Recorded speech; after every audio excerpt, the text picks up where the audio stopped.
ভাই এসব লোকগুলোকে যে আপনারা কেন ইন্টারভিউ দেন সেটা আমি বুঝি না। এসব লোকগুলো আপনাদের জীবনটাকে ধ্বংস করতেছে, আপনারা বুঝতেছেন না। তারপরে এসব লোকগুলোর সাথে আপনারা মিশতেছেন, এসব লোকগুলোকে আপনারা ইন্টারভিউ দিচ্ছেন। মানে আজকে সোশ্যাল মিডিয়াতে আমি একটা ভিডিও দেখলাম, মালয়েশিয়ার হয়তোবা কোনো একটা জঙ্গলে আমাদের বাংলাদেশি যারা অবৈধ প্রবাসী ভাইয়েরা আছে তারা কিভাবে থাকে কিভাবে থাকে না এসবগুলো সে ভিডিওর মাধ্যমে তুলে ধরছে। এবং কি সে বলতেছে যে যখন মালয়েশিয়ান ইমিগ্রেশন আসে তখন প্রবাসী এসব বাংলাদেশি ভাইয়েরা যারা আছে, যারা মানে যাদের কাগজপত্র নেই, তারা এসব জায়গায় লুকিয়ে যায়। মানে জায়গাগুলো সে দেখাচ্ছে। আমার কথা হচ্ছে যে এই যে জায়গাগুলো আপনারা যে দেখাচ্ছেন এগুলো কিন্তু ইমিগ্রেশনের লোকও অনেক ক্ষেত্রে দেখে, এগুলো কিন্তু মালয়েশিয়ান প্রশাসনের লোকও অনেক ক্ষেত্রে দেখে। আপনি কি জানেন না এই একটা ভিডিওর কারণে অনেক প্রবাসী ভাই গ্রেপ্তার হতে পারে যারা মালয়েশিয়াতে অবৈধভাবে আছে। আর যারা অবৈধ প্রবাসী আছেন আপনারাও কি আমি বুঝি না, আপনারা কেন এসব লোকগুলোকে ইন্টারভিউ দিতে যান? এসব লোকগুলোকে যে ইন্টারভিউ দিতে যান তার মানে কি জানেন, আপনার ফাঁয়ে আপনি কুড়াইল মারতেছেন। আপনি ইন্টারভিউ দিতে যাওয়া মানে আপনি অসংখ্য প্রবাসীকে মানে দড়িয়ে দিচ্ছেন, দেখিয়ে দিচ্ছেন যে তারা কোথায় কোথায় লুকিয়ে থাকতে পারে। আর এইসব ভিডিওগুলো কিন্তু ইমিগ্রেশন দেখে, দেখার পরে কিন্তু ওইসব জায়গাগুলোর ভিতরে যায় তারা তল্লাশি করে এবং কি প্রবাসীদেরকে ধরে। তো সুতরাং আপনার ফাঁয়ে আপনি কুড়াল মারতেছেন। এসব লোকগুলো শুধুমাত্র কিছু ভিউ কামানোর জন্য, কিছু টাকা কামানোর জন্য তারা কি করে এইসব ভিডিওগুলো সোশ্যাল মিডিয়াতে আপলোড করে।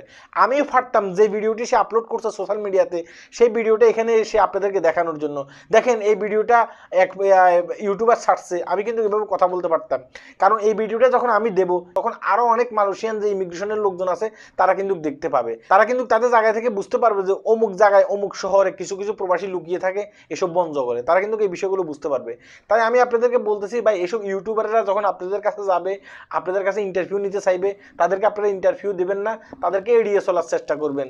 তারপরে যদি জোর করে তারা আপনাদের কাছ থেকে ইন্টারভিউ নিতে চায় তাহলে দড়ি থাবড়াইতে থাবড়াইতে মাথার মানে ইয়ে লাইরে ফেলাবেন, ঠিক আছে, মুগজ লাইরে ফেলাবেন।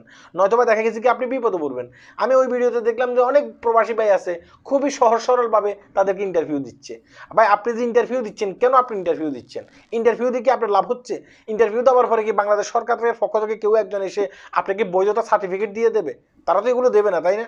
তাহলে এই ইন্টারভিউগুলো দিয়ে লাভ কি? যেসব জায়গায় ইন্টারভিউ দেওয়ার দরকার সেসব জায়গায় ইন্টারভিউ দেবেন, যেসব জায়গায় ইন্টারভিউ দেওয়ার দরকার নেই সেসব জায়গায় ইন্টারভিউ দেবেন না। আপনার মাধ্যমে লোকটা ইনকাম করতেছে, টাকা ইনকাম করতেছে, আর আপনি বিপদে পড়তেছেন, এই বিষয়টা আপনারা বুঝতেছেন না।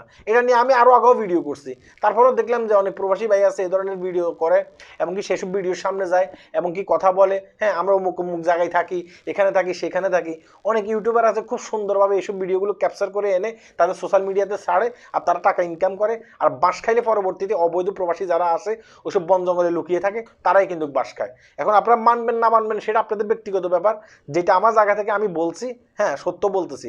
ভাই আমার কাগজপত্র আছে, আমি এটা নিয়ে কথা বলার দরকার নেই, তারপরেও কেন বলছি যেন আপনারা সতর্ক হতে পারেন। ভিডিওটি শেয়ার করবেন, যারা অবৈধ প্রবাসী ভাই আছে মালয়েশিয়াতে তারা যেন এই ভিডিওটি দেখে, তারা নিজেদের জায়গা থেকে নিজেরা সতর্ক হয় এবং কি এইসব ধরনের ইউটিউবাররা যখন সেখানে যাবে তাদেরকে ধরে ধরে থাবড়ায়। সবাই ভালো থাকবেন, আল্লাহ হাফেজ।